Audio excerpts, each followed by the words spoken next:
This is not just an election between Donald Trump and Joe Biden.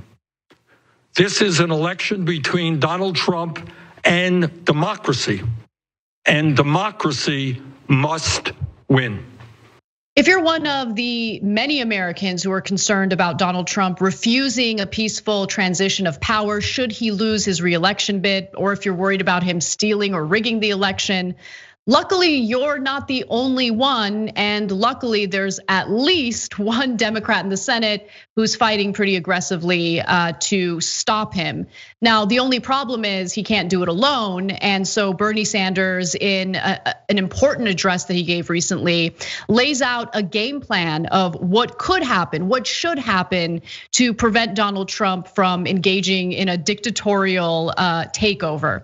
Now, before I get to that game plan, let me just note that Dan Coats, Trump's former director of national intelligence, has called for establishing a nonpartisan commission to oversee the election with an eye toward assuring that it is fairly conducted. In a New York Times op-ed, Coats wrote, quote, "The most urgent task American leaders face is to ensure that the election's results are accepted as legitimate. Electoral legitimacy is the essential linchpin of our entire political culture. We should see the challenge clearly in advance and take immediate action to respond." Well, here's how Senator Bernie Sanders responded to Coats's call to action. We should see the challenge clearly in advance and take immediate action to respond. End of quote. That's Dan Coats, former intelligence director of Donald Trump. I couldn't agree more. I strongly second Director Coats's call for this election commission. Last week as well, Democratic Minority Leader Chuck Schumer and I sent a letter to Senator McConnell urging him to hold hearings on the issue of election and post-election security. Senator Schumer and I stated, quote, "We would like to hear from the most knowledgeable people in the country as to how we can do everything possible to make sure that the election and the period afterward is secure and peaceful." End of quote.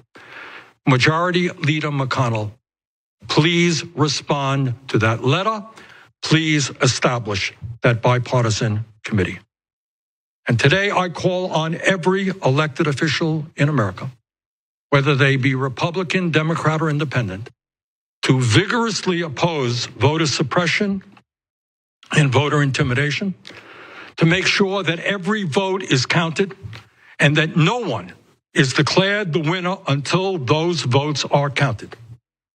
And to my Republican colleagues in the Congress, please do not continue to tell the American people how much you love America if at this critical moment you are not prepared to stand up to defend American democracy and our way of life. Emma, there's something cathartic, I don't know, something really nice to see some representation in Congress, to see someone actually address this very real threat.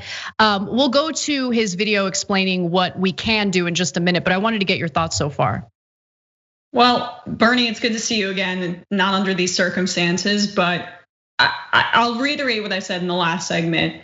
The fact that Bernie Sanders felt compelled enough to do a long address, just himself, not a joint Democratic coalition speaking out about this, says everything, because Bernie Sanders has been correct in almost every instance of history and has had the foresight to know when threats are coming. The Iraq War, he was speaking out against climate change in the late 80s. He has talked about the need for universal health care for quite a long time. I mean, over and over, Bernie Sanders has had the foresight to see threats when they're coming down the pike before most politicians have been able to see them. They can only see their nose in front of their face and nothing else, basically. So that's why we need to listen to Bernie Sanders. And if it hadn't been clear already, hearing it from the horse's mouth, from Trump himself, saying that he will not commit to a peaceful transition of power. What else do you need to hear, guys? I know that there's so many instances where he's basically just a WWE type hype man, wrestler, whatever, and he speaks and says nonsense just to rile up the crowd. There wasn't a crowd there. He was talking to a reporter, and all of his actions of suppression, of of making sure the post office isn't functioning perfectly, of saying for years at this point that elections are rigged and people are voting by millions and by droves illegally. This is the playbook. They've laid it out for us. And we need Congress and our institutions, what's left of them, to step up, because this is going to be a massive fight November 3rd and on. He's not gonna go quietly. There's just no way. The people around him are authoritarian too, and they're gonna scratch and claw as well. This, like, the emperor has no clothes. This is what's happening. Yeah, you're absolutely right. We're already getting a taste of what the scene will look like at these in-person polling locations, with Trump supporters showing up, doing their best to block people from entering the building to cast their ballots. That happened in Fairfax, Virginia, just over the weekend. And the Trump campaign has hired 50,000 armed individuals who are going to be poll watchers on election day. And we all know what the intent there is. It's meant to intimidate people from casting their ballots. Now, Bernie did provide a 5-step game plan, things that we could do, we should be doing now to mitigate this threat by Donald Trump. Let's take a look at what he has to say. It is absolutely imperative that we have by far the largest voter turnout in American history, and that people vote as early as possible. As someone who is strongly supporting Joe Biden, let's be clear. A landslide victory for Biden will make it virtually impossible for Trump to deny the results, and is our best means for defending democracy. Second, with the pandemic and a massive increase in mail-in voting, state legislatures must take immediate action now to allow mail-in votes to be counted before election day as they come in. In fact, 32 states allow for the counting or processing of absentee ballots, verifying signatures, for example, before election day. All states should do the same. The faster all ballots are counted, the less window there is for chaos and conspiracy theories. Third, the news media needs to prepare the American people to understand there is no longer a single election day, and that it is very possible that we may not know the results on November 3rd. Fourth, social media companies must finally get their act together and stop people from using their tools to spread disinformation and to threaten and harass election officials. Fifth, in the Congress and in state legislatures, hearings must be held as soon as possible to explain to the public how the election day process and the days that follow will be handled. I like that he's trying to find solutions. I worry about the first proposal he has there with voter turnout, because it's not just about encouraging people to go out and vote. It's also about firing people up enough to want to walk past those, intimidating Trump supporters, so-called poll watchers. And I worry because Biden, like, so far has used the same strategy that Hillary Clinton did, which is, I'm gonna sit back and give Trump enough rope to hang himself, which, to be fair, Trump is really great at that, but I don't think that it's enough.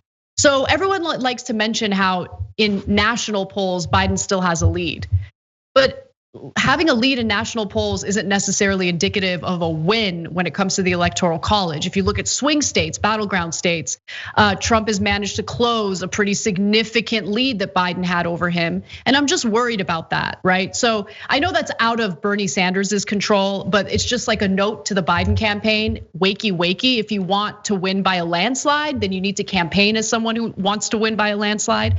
But Emma, why don't you jump in? What do you think about what Bernie proposed there?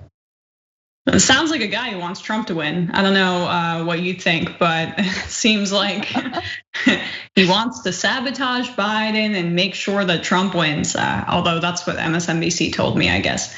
Yeah, I share your concerns. I had a very smart person say this to me, and it stuck with me so much. Has American politics gone so far away from reality that material conditions on the ground are not resonating anymore with people when they're casting their ballots. So yes, we are in an economic depression and the pandemic has killed 200,000 Americans plus. Does that resonate with people more than cultural issues because the Democrats are unable to make their own case and show that they are a better alternative? Does that resonate anymore? Has the Democratic Party gone too far down its corporate wormhole? And I don't know the answer. This election. You know the answer. No, but I don't know if they've gone past the point of no return, Anna, is my point. Like this election will show me that material conditions and the economy and healthcare and death and horror, still people can make that connection. The waters aren't muddied enough by misinformation on Trump's end. I just hit the desk. Misinformation on Trump's end, and I dropped my phone. I mean, you're fired up, Emma. I'm fired up. I get it. Misinformation on Trump's end, and also Democratic incompetence. That has made things so murky for people, right? But is it too far gone? This election will answer that. Thanks for watching The Young Turks. Really appreciate it. Another way to show support is through YouTube memberships. You'll get to interact with us more. There's live chat emojis, badges. You've got emojis of me, Anna, John, JR. So those are super fun. But you also get playback of our exclusive member-only shows and specials right after they air. So all of that, all you gotta do is click that join button right underneath the video. Thank you.